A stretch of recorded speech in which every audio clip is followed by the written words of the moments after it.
Look at this landscape in northwest Spain.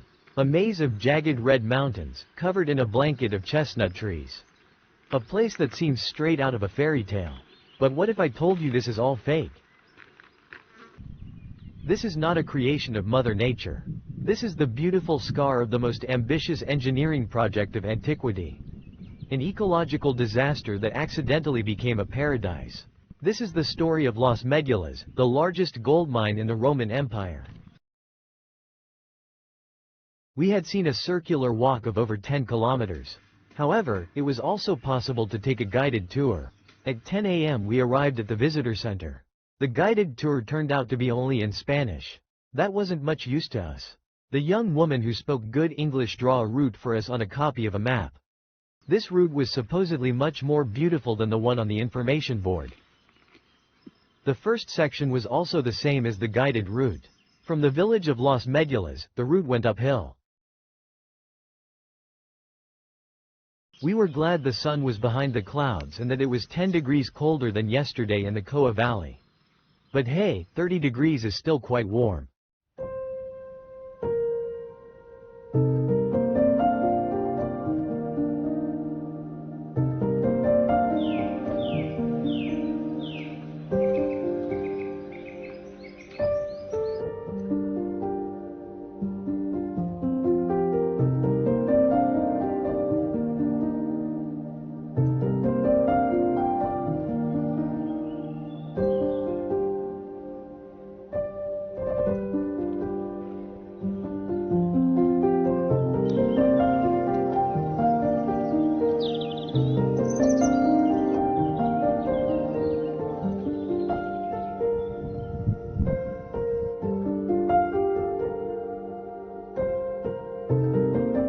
Once we reached the Mirador de Arellán, the sun came out.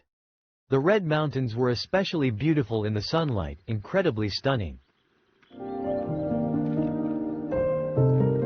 But how did this landscape come into being? 2,000 years ago, the Roman Empire had an insatiable hunger for gold to pay for armies and monuments. After Emperor Augustus defeated the local tribes, the Romans turned their attention to these mountains, which held a fortune in gold dust. But this gold wasn't contained in veins. It was fine dust, mixed with the soil of entire mountains. The Romans thus faced a bizarre challenge.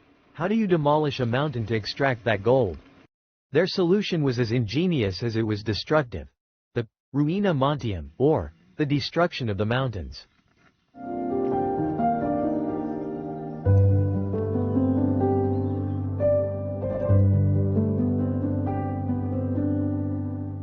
The ruina montium was a kind of hydraulic mining on an unprecedented scale. First, Roman engineers constructed a complex network of aqueducts, over 100 kilometers long. These canals channeled water to enormous reservoirs above the gold-bearing mountains. As these filled, thousands of workers, often in complete darkness, carved a web of tunnels into the mountain. They weakened the mountain from within. And then came the supreme moment. The floodgates were thrown open, and enormous volumes of water poured into the hollowed-out mountain with unimaginable force. The air pressure and water pressure did the rest. The mountain was literally blown apart from within. With a thunderous roar, the mountainside collapsed. The enormous flow of mud was channeled through channels, where the heavier gold particles sank to the bottom. An estimated 1,500,000 kilos of gold were extracted. When the Romans left, they left behind a devastated landscape. Fascinated by how history and nature can intertwine like this? Then consider subscribing. We often delve into these kinds of incredible places. What the Romans left behind was an apocalyptic scene. But because industry never returned, nature was given free rein. The bare red peaks, the remnants of the collapsed mountains, were covered with vegetation, primarily sweet chestnut trees brought by the Romans themselves. The caves you see today, such as La Cuevona, are not natural formations, but the gaping wounds of Roman tunnels.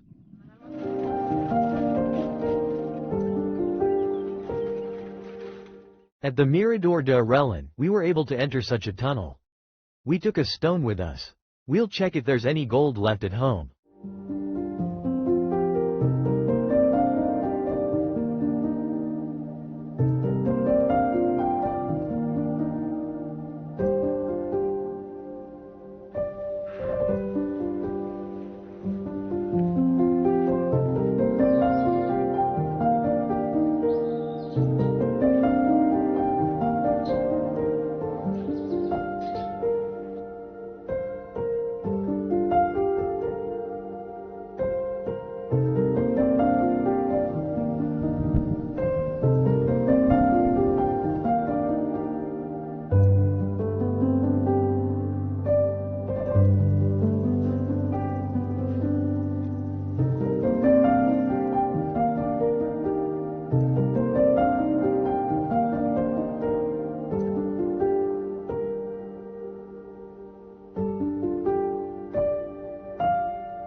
The route continued along a challenging path along a steep red wall to the Mirador de Rarigos.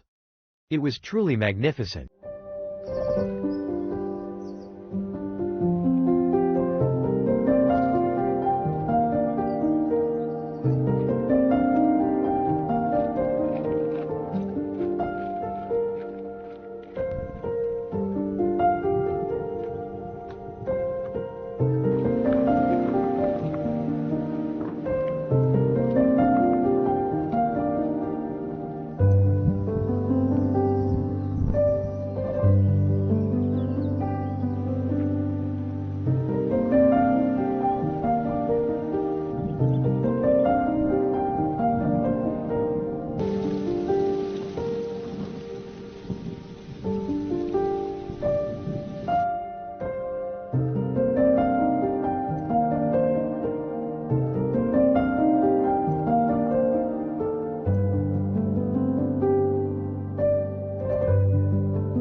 Although we had planned to stay there for 2 days, that didn't make much sense anymore. We combined the guided tour and the walk. We were able to continue. We got in our campervan and tried a spot near the Embalse de Barcina lake.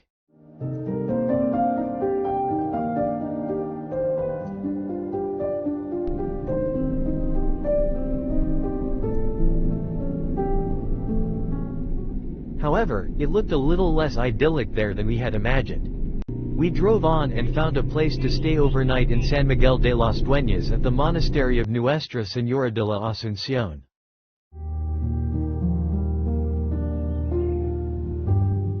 Today, Las Médulas is a UNESCO World Heritage Site, not despite but because of its violent past. It's a monument to the Romans' incredible engineering, but also to their greed. This landscape reminds us that even the deepest scars on Earth can transform into something unexpected and miraculous. The beauty here isn't that of untouched nature, but the beauty of resilience. Want to continue following our journey through northern Spain? Subscribe to this channel.